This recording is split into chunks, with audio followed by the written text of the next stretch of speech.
It's so great to be with you all today, and I promise to be as engaging as I possibly can because I know y'all had lunch and the food coma-itis is going to set in any minute now. So I promise to crack jokes.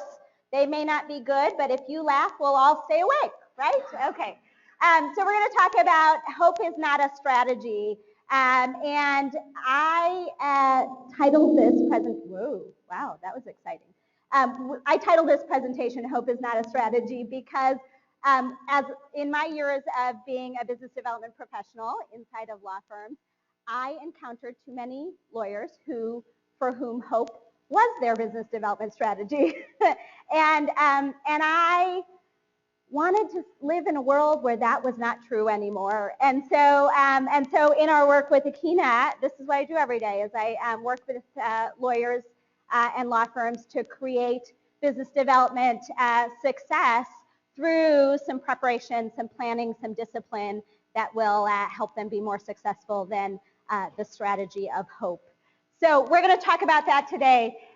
It's my goal to do really primarily probably three things.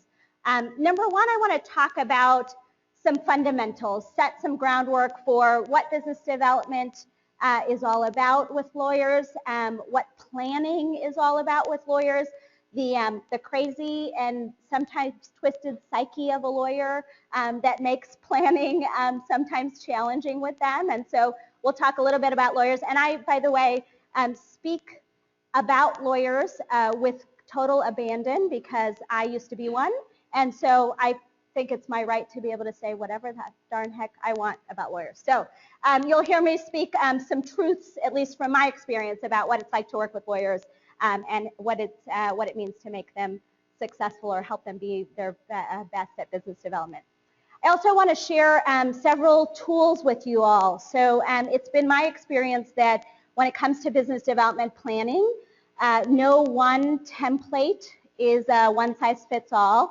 And so my hope is that in giving you all several different tools that you can piece and patch together, depending on the lawyer that you're working with, depending on the practice group and the firm that you're working in, depending on your culture and the specific needs of the folks that you're working with, that you'll be able to create a plan that works for those people. So that's what we're going to do today. And I want to start here, like I said, with some fundamentals, some best practices. So when we talk about business development at Akina, we really use this framework. It's our revenue acceleration framework. And it's meant to sort of to describe the process of business development in a way that lets you peek inside the black box. So it's been my experience working with lawyers that there's a lot of mystery about business development. You know, so many lawyers learn business development, or at least try to learn business development, by looking at other successful rainmakers that in their firm or in the practice that have gone before them, and trying to figure out how they did it and maybe how they can how they can do the same. And yet that can be sort of an overwhelming process, because sometimes you look at that guy, Jim, who's got a bajillion-dollar book of business, and you think, oh, it's just, you know, it's Jim. It's the way Jim does things. It's his personality. It's how he engages with people, things like that. It's very difficult to get a sense that there is an actual process and a framework behind business development. And so this revenue acceleration framework is our really attempt at putting some meat on the bones of what that framework looks like. So you'll see that it starts in bucket number one with target market analysis. We believe that with business development, any good business development initiative starts with the who, right? Before you go fishing, you got to know what kind of fish you're trying to catch. Because when you're fishing, you got to decide on lure, and you got to decide what pond to go fish in, and all those kinds of things. But if you haven't first decided what kind of fish you're trying to catch, you don't know how to make any of those other decisions. So we start with target market analysis, and it's not simply identifying target markets, but also really analyzing them to understand what's most important to those target markets, so that we can create messaging around what we have to offer that really specifically deals with the things that are most important to our target market. So if we know what's on the minds of our buyers and what they really care about, not what we care about or not how awesome we are, but what our buyers care about. Do they care about controlling costs? Do they care about controlling risk? Do they care about taking advantage of opportunities in the market? All those kinds of things. If we can really understand what their objectives are, we have a better sense of how we can message our value to those buyers in a way that's going to resonate. So you'll see that we go then from target market analysis to messaging.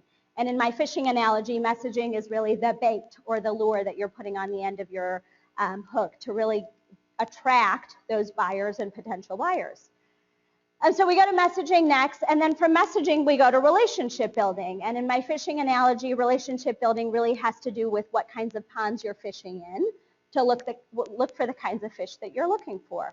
And so relationship building in our world is really probably where your lawyers will spend 75 or 80% of their business development time. We got to get to know our buyers and our potential buyers and our referral sources in a way that really commits to authentic relationships that create opportunities for business. And when we can do these first three things well, when we can be disciplined about defining target markets, when we can be message ready about what our value is to those target markets, and then when we spend sufficient time building authentic relationships within our target markets, we really have the ability to be successful with business development. And the rest of this, the sales execution and the pursuit and closing, that's when you've got a live one on the line and you're trying to reel it in, right? You've got an opportunity and you're doing a pitch process or a consideration process, a beauty context. How do you execute that process in a way that's most likely to create results? And then finally, client experience, which is where my fishing analogy totally falls apart, because in general, when we catch the fish, we're not trying to keep it happy, we're trying to eat it. But in any way, with business development, of course, if we can land a client and then show that client the kind of experience that is going to make them huge fans of ours in a way that has them recommending us to their peers inside of their organization and outside of their organization, they can really become a part of our business development process.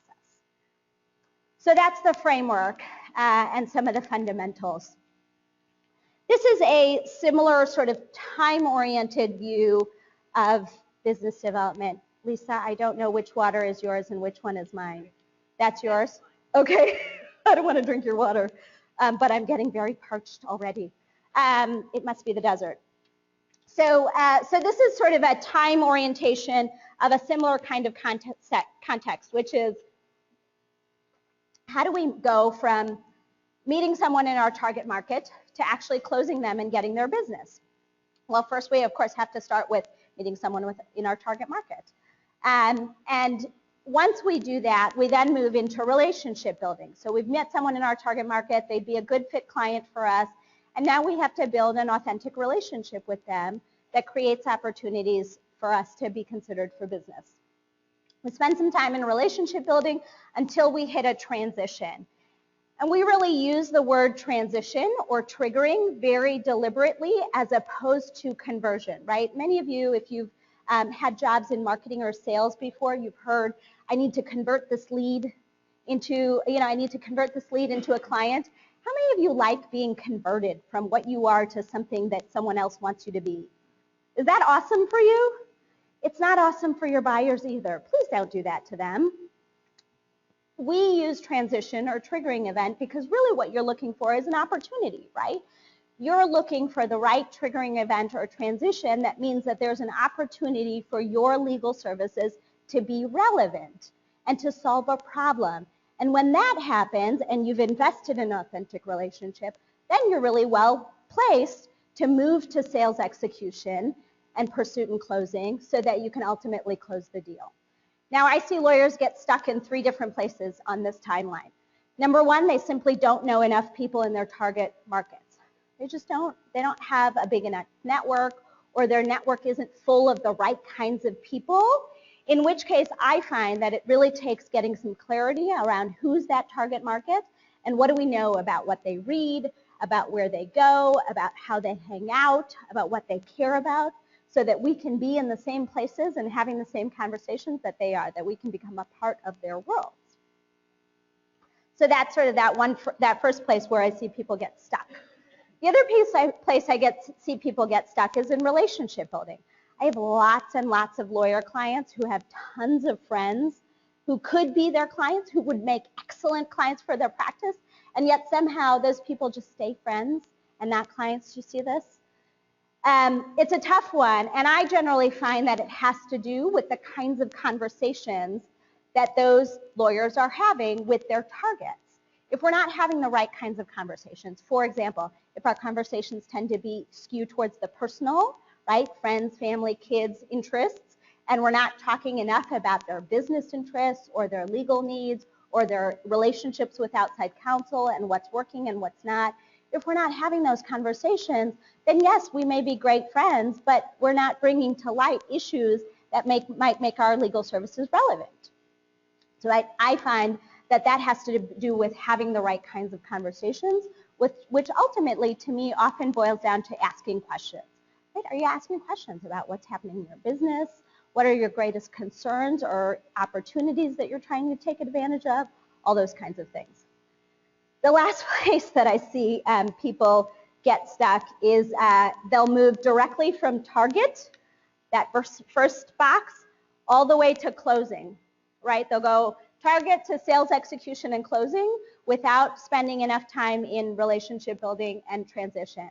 And I find, or at least I call that model the rushing to rejection, right? If we don't spend enough time in relationship building, in getting to know our potential clients, and we don't wait for there to be a transition or a triggering event, or we don't ask the right questions that might bring to light a transition or a triggering event, then what happens? We go in, we meet this new general counsel, we twist their arm to get them to let us come make a pitch. We go and make a pitch, and how do they respond?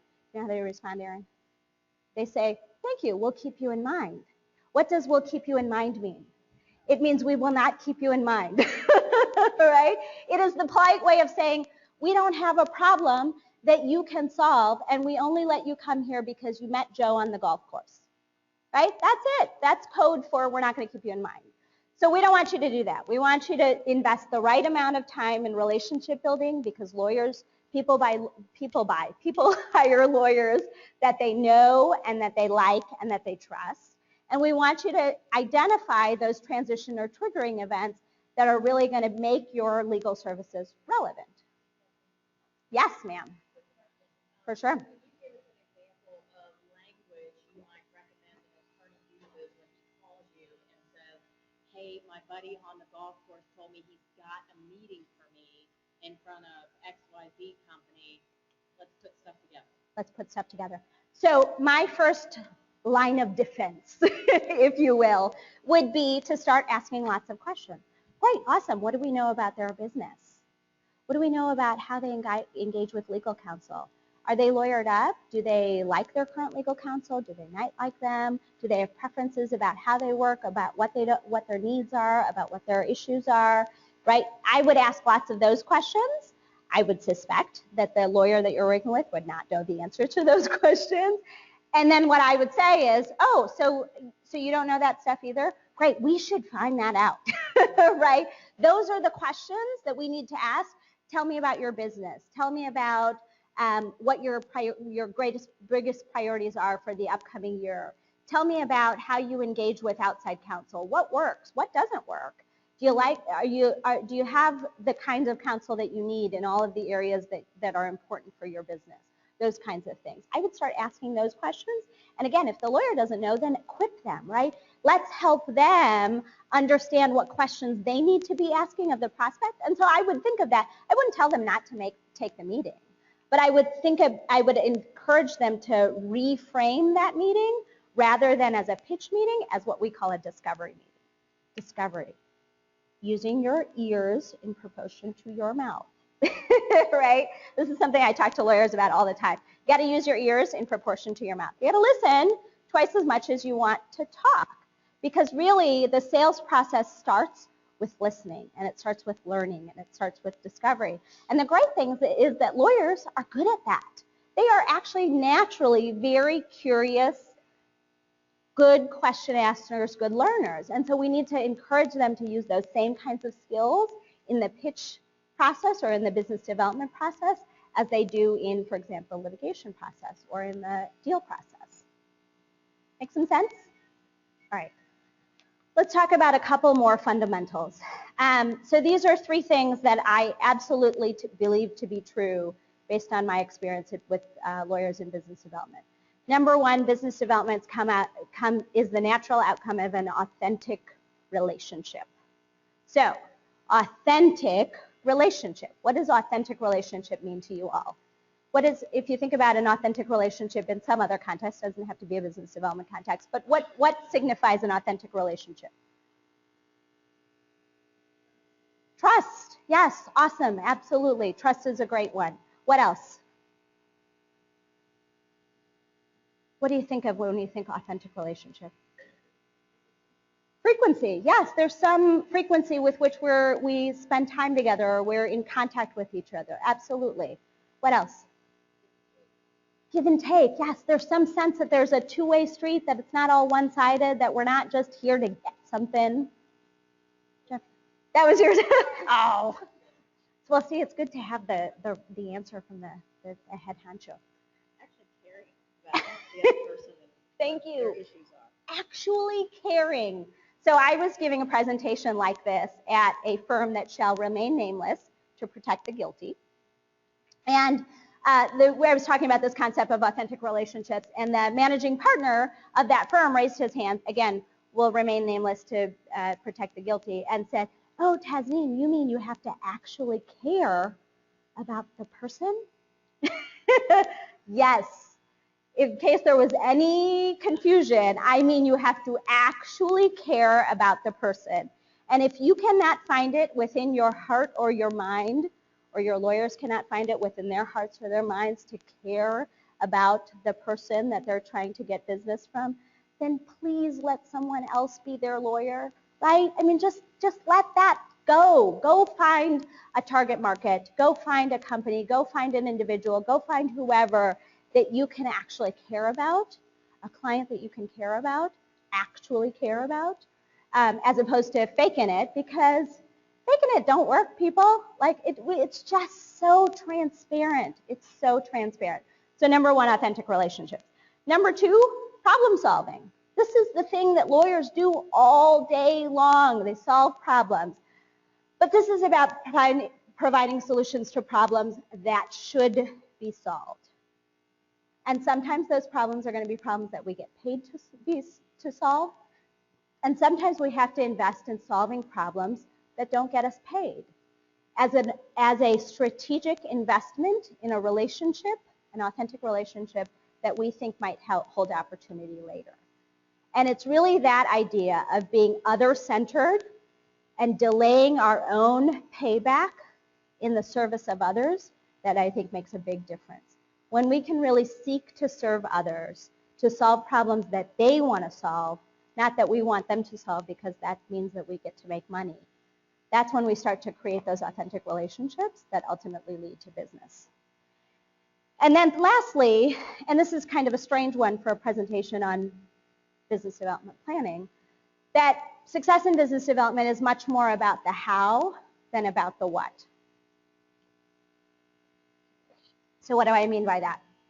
What I mean by that is it's not about how many articles you write, and it's not about whether you give presentations or you write articles, and it's not about whether you go to cocktail parties or go to industry conferences. There is a place for every lawyer to find his or her own voice in business development, I believe. And what's really important is not the what of what those specific activities is, but it's the how of how they execute them. It's the preparation, it's the planning, it's the strategy, it's the discipline of making those business development activities intentional so that they're actually getting bang for their buck. Make sense? So I strongly recommend that if you've got a lawyer who says that they would rather poke pencils in their eyes than give a public speaking engagement, please don't make them speak in public. They will hate you, they will hate business development, they will hate it all. And you will not have any more clients than you currently do. And yet, if you can work with those lawyers to find the things that they are, where their strengths are, and leverage their own strengths, but help them do it in a way that is prepared, that they've planned ahead, that they're being intentional and disciplined, that they're doing that all important follow-up, if you can work with them to do those things and you can create planning around those kinds of disciplines, that's where the magic is. That is where business development planning really can make a difference. So in the how and not the what. Okay, I'm going to pause there for a moment. Any questions, comments, things that are occurring for you that's different about the way we're talking about business development so far than the way that you've thought about it until now, or things that have affirmed things that you already knew or believed? Yeah, I see nodding. Does that mean it's affirming things that you've already heard? What did this affirm for you so far? Well, I think maybe thinking about authentic relationships and what needs to be true, and that's true. Awesome. It doesn't work if they're not authentic. Absolutely. I think that's exactly right. What else? Yes, ma'am. How does that work? You know, so we're going to talk in just a moment about motivation, and compensation is a big factor in motivation. Right. And yet, I think I find that as legal marketers, and I headed the marketing group for a firm for several years, I find that compensation is often not something that's within our control. And so while I think the compensation model and how business development is compensated for through the compensation model is very, very important to creating motivation with respect to business development, I often find that we as legal marketers don't have very much influence in what that ultimate compensation model is going to be. We may give advice, we may be able to share best practices, we may be able to share some market focus, but my guess is that those decisions are going to be made by managing partners or chairmen or boards of directors or what have you. And so one of the things, the next thing we're going to talk about is motivation and how you all can create motivation outside of compensation systems. Because I don't control the compensation system of a single one of my clients. And yet, I get them excited about business development, and you can too. Anything else so far? All right, let's dive into motivation then. So this, I think, is a really important one when it comes to business development planning, because at the end of the day, you all can create awesome plans. And if no one wants to actually do anything about them, they will just be awesome plans that sit on a shelf and collect dust collectors. So I think thinking about motivation is really important. And it's interesting to me because, yes, I think financial compensation is an important motivating factor.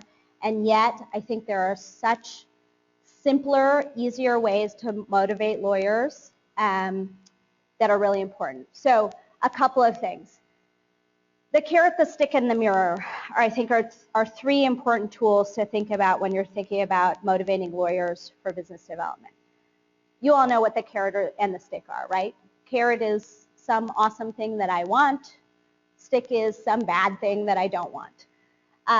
In our worlds, you all are probably not going to have a ton of amazing carrots and sticks to offer, right? I mean, you're not making compensation decisions, and so it's unlikely that you can actually reward someone in some amazing way. Prospect.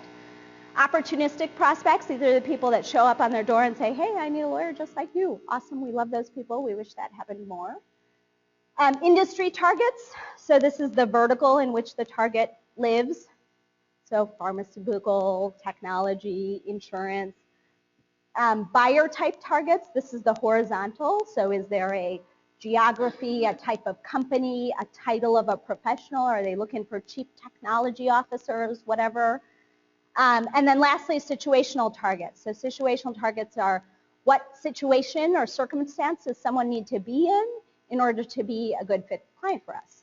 Do they need to have been hit by a car because we're personal injury lawyers? Or do they need to be facing financial difficulties because we're bankruptcy lawyers? So situational is the other type. And sometimes you'll have lawyers who define their target markets in different, right, in multiple of those. So maybe they're looking for technology companies, and they really want the HR people at the technology company. So it's a cross-section of industry and buyer type. So if you can help them sort of get clarity, again, and remember, lawyers will try to cast a wide net because they think if I cast a wide net, I will catch more fish. The reality with business development is that when you cast a really wide net, you dilute your efforts and you can't create any depth or impact. And so you want to encourage them to cast a slightly narrow net, just wide enough to catch the fish they really want. So force them to be disciplined in defining their target markets. Companies is not a target market. People who have problems is not a target market, right? You got to get a little more specific than that. Once you know who you're talking about, then let's think about what do they care about? And this is a really powerful thing because lawyers think that marketing messages are all about how awesome they are, right?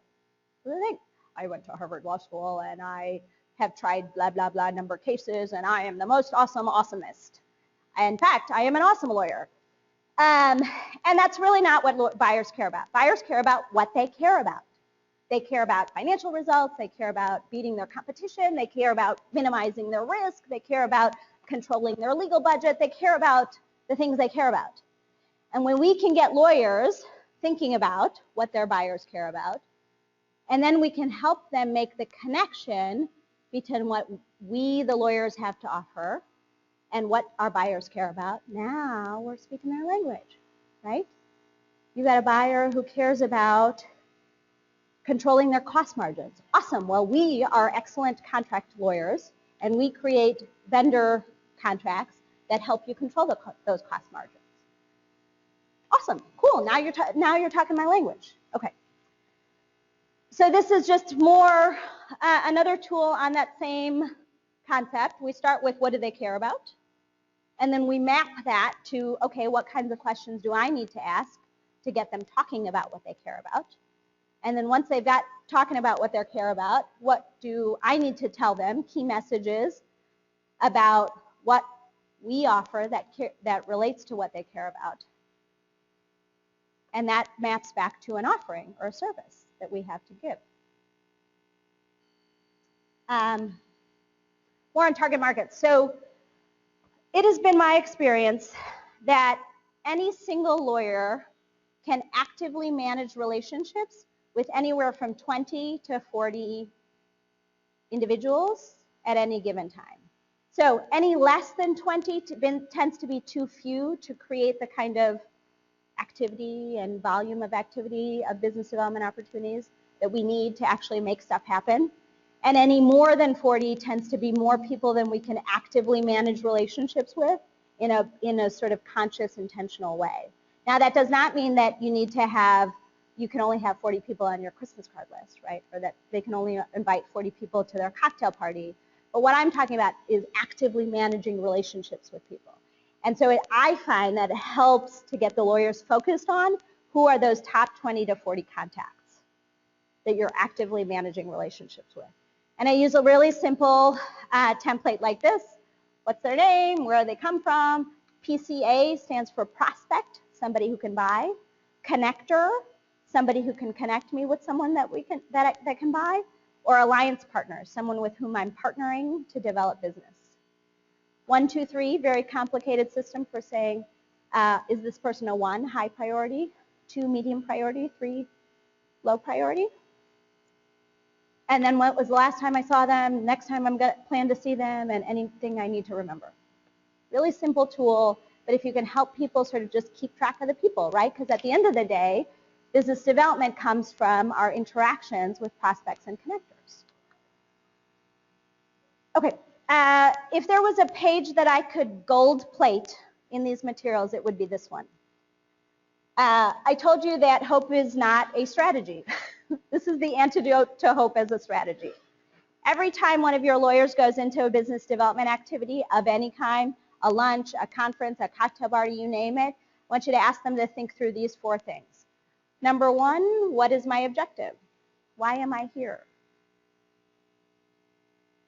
The ultimate big picture objective is, of course, going to be because I want more business. But what's the small objective, right? The objective with a little o.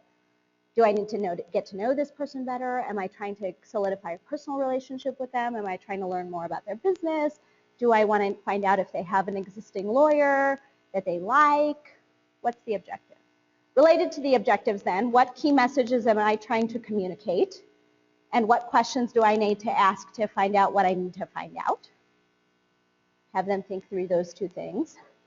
And then lastly, potential outcomes and definitive next steps.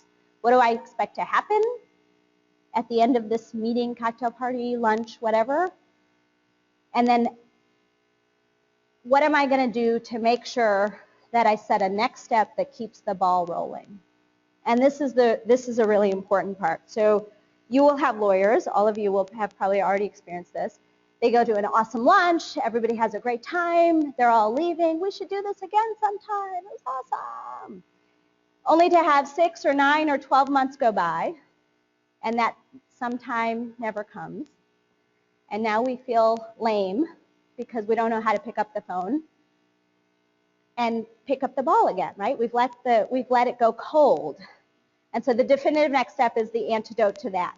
Before they leave, they have to set a next step. It doesn't have to be something complicated. It could be, let's have lunch again in 3 months. I'll see you at the conference next month. I'll send you that article that we wrote about the issue that you said was interesting to you. Whatever it is, some definitive next step. Set in the moment, specific about what, and specific about when. Okay? This is our marketing roadmap. As you can see, another very complicated tool. This one has a horizontal line and a vertical line. It's meant to really, in a dashboard format, capture all of the different kinds of business development activities that people might undertake. So top left is the golden quadrant. That's what we call the golden quadrant. It's activities with prospects and connectors. It is in our conversations and our interactions with people who might buy from us, or people who can connect us to people who might buy from us, that our business development happens. So that's the sort of highest value activity. All the other stuff, events and associations, campaigns like thought leadership, writing, speaking, all that kind of stuff, alliance and team marketing, partnering with other lawyers or other professionals to co-market. All of that stuff is meant to drive activity with prospects and connectors. So the reason that this is in a dashboard format is so that if your lawyers cannot draw direct correlations from the events and associations that they're attending to actual prospects and connectors who they are going to interact with, then they should not be doing those things as business development activities, right? Like if they're going to bar associations and hanging out with their chums and having a great time, but they can't show that they've actually had an interaction with a prospect or connector or teed up an interaction with a prospect and connector, then that may be a very good social activity or a very good professional development activity, but it's not a business development activity. So you got to be able to tie the activity in the other 3 quadrants back to the golden quadrant.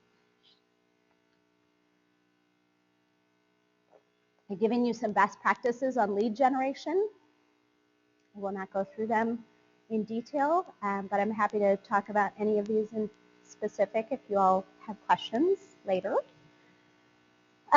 Sales execution, the one thing that I will say here is that, like the revenue acceleration framework, where this process is meant to show lawyers that there is actually a process to sales execution. It starts with preparation, goes to discovery. I talked about this earlier. First you have to learn and listen before then you follow up and go to solution. Okay, now that we've heard what you had to say, now we have a solution that might fit what you told us you need. And then you may have to wash, rinse, and repeat until you close the deal. And remember that discovery and solution meetings can happen in the same conversation. I'm not necessarily assuming that they're going to have multiple meetings with a prospect, but the point is they have to start with discovery. There has to be a discovery phase of the conversation where they're asking lots of questions and getting a sense of what the client needs before they then talk about what they have to offer. These 6 things, we often get asked, what's the silver bullet to closing business? There is no one single silver bullet, but if you can get these 6 things to align, you're more likely to close business. You can read what they are. This is also a very helpful diagnostic tool. So if somebody tells you, I just, I know these guys need a lawyer. I know they really like us, but I don't understand why they won't just pull the trigger to hire us. Well, asking yourself, well, do they believe they have a problem? Do they believe that we have a good solution? Do they have urgency, meaning do they want to solve the problem now or soon? Do we have access to the right people and how they're going to make a decision? Are we talking to the right people? Have we aligned ourselves around expectations about what it's going to be like for us to work together? Do they have a clear picture of what that's going to look like? And then lastly, are we on the same page with respect to budget? And I suspect if you have a lawyer who can't figure out why their business isn't closing, and you go through those 6 things, you will find that one of them or more is out of alignment. Overcoming objections. The one thing I'll say here, again, this is a tool meant for you to work with your lawyers. The one thing I'll say is that lawyers generally, when they get an objection, their immediate reaction is to say something defensive, right, to make a statement. Your rates are too high. No, they're not. Or your rates are too high. Well, let me tell you why we're worth it. As opposed to saying, your rates are too high. Well, what did you expect? What's your budget? What are you concerned about? And so I encourage you, when your lawyers get or talk to you about getting objections in the sales process, to encourage them to, rather than make a statement in response to an objection, ask a question. Because behind every objection is something that somebody cares about or fears. And when you can get at that, then you can actually make a logical response to the objection that ties to what they really care about. This slide is all about client experience. Keeping the fish happy after we reel it in. 6 best practices that we have aligned around. There may be 6 more that you all think of, but these are some things that we find help lawyers build strong relationships with their clients, loyal relationships with their clients, and then a tool that can help them organize around those things. And then lastly, the success scorecard. So I told you that I give lots of fist pounds, belly bumps, champagne.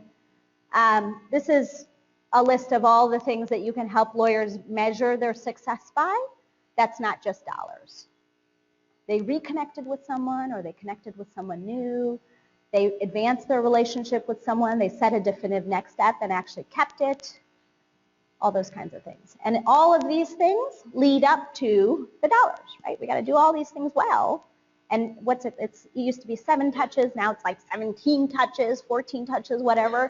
So help them count these things. Help them measure their success so that they feel motivated to continue.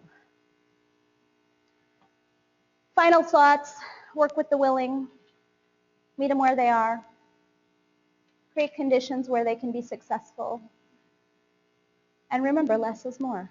Just keep them moving in the right direction. Just take 1 step, and then take another step.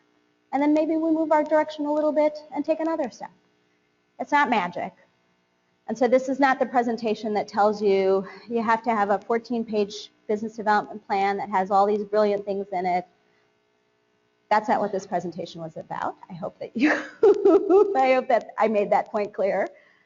This presentation was about just get them moving, generally in the right direction, and be a little bit of the wind in their sails. Okay. Any questions? Then I have a question for you, which is, what 1 or 2 things did you gain that you'll actually implement? Or how will this change your approach to business development with lawyers? This section, anybody? I'm going to stand here. Yes? Yeah. Is the attorney definite things like line out, so like you said, give them encouragement. Absolutely. Stuff that you have with me, and I find that a lot of attorneys, pardon me, it helps to give them action items, stuff like that. Absolutely. Yeah, so you can set a goal and then meet it, and then we pop the champagne. Exactly. Awesome. Cool. How about this section? One key takeaway or thing that you're going to implement, or way that you've changed your thinking or affirmed something that you already knew? Yes. How the revenue acceleration framework, Mm-hmm. often have lawyers tell me that they don't have marketing design. If they do, they just don't know it. Absolutely. Terrific. So like, just give them a little peek inside the black box, because I will tell you, they don't teach us the black box in business in law school. They just know. They're like, it's a black box. We're not even going to tell you that it exists. So now you can help them see inside the black box. Awesome. Cool. How about this section? Key takeaway, insight, next step. Yes, sir. In the back. Not to cast one. Awesome. Awesome. Absolutely. Yeah, and remind them that you're not telling them that they're going to turn away business that comes their way, right? This is about where are you spending your proactive business development time. Again, if somebody shows up on your door and says, hey, I need a lawyer just like you, just because they don't fit in your target market doesn't mean you're going to send them away, right? But when we talk about proactive business development efforts, we got to narrow it down a little bit so we can actually create some impact. Awesome. Terrific. And how about this section? You know, you guys were so far away. Oh, look. Oh, wow. Two. Both of you get to go. Isn't that awesome? Go. Oh, sure.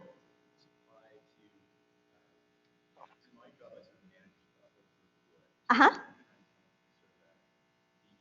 Yeah. I'm sorry, 200 lawyers? Uh-huh. Yeah.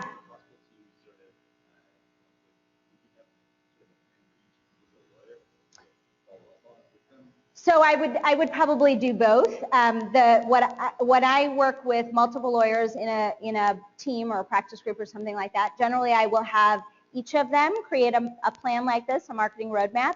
But then we'll also create a group plan or marketing roadmap. So we'll say, okay, these are my top 20 to 40 contacts, but who are the prospects and connectors that we as a group are really focused on? And what events and associations are we using to drive activity with the prospects and connectors? So I would use this as an organizing tool, both at an individual level and also at a group level.